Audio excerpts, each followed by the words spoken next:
ព្រះសូនរិយាយាត្រាត្រចាស់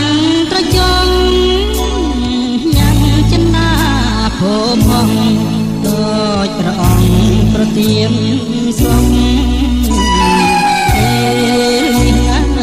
នាខ្លាយជាទុកមកក្រំលីក្តីសុខទ្រង់អើយជួយចាប់ខ្លោចខា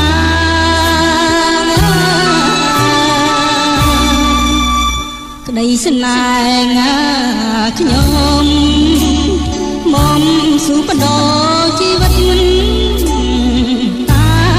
កម្មអតីតមកពងរត់ឲ្យព្រាត់គ្នា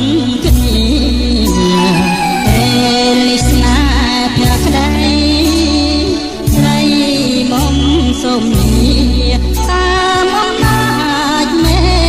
បារៀបការកូនថ្មី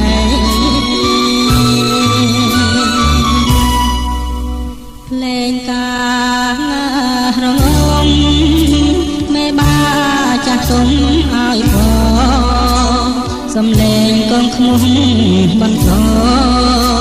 ញៀវមកកកចងណៃហើយខ្ញុំស្លាប់រន្ធត់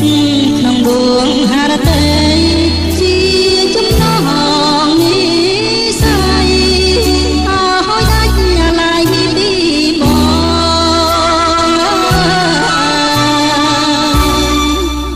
ម្ដេចចិត្ត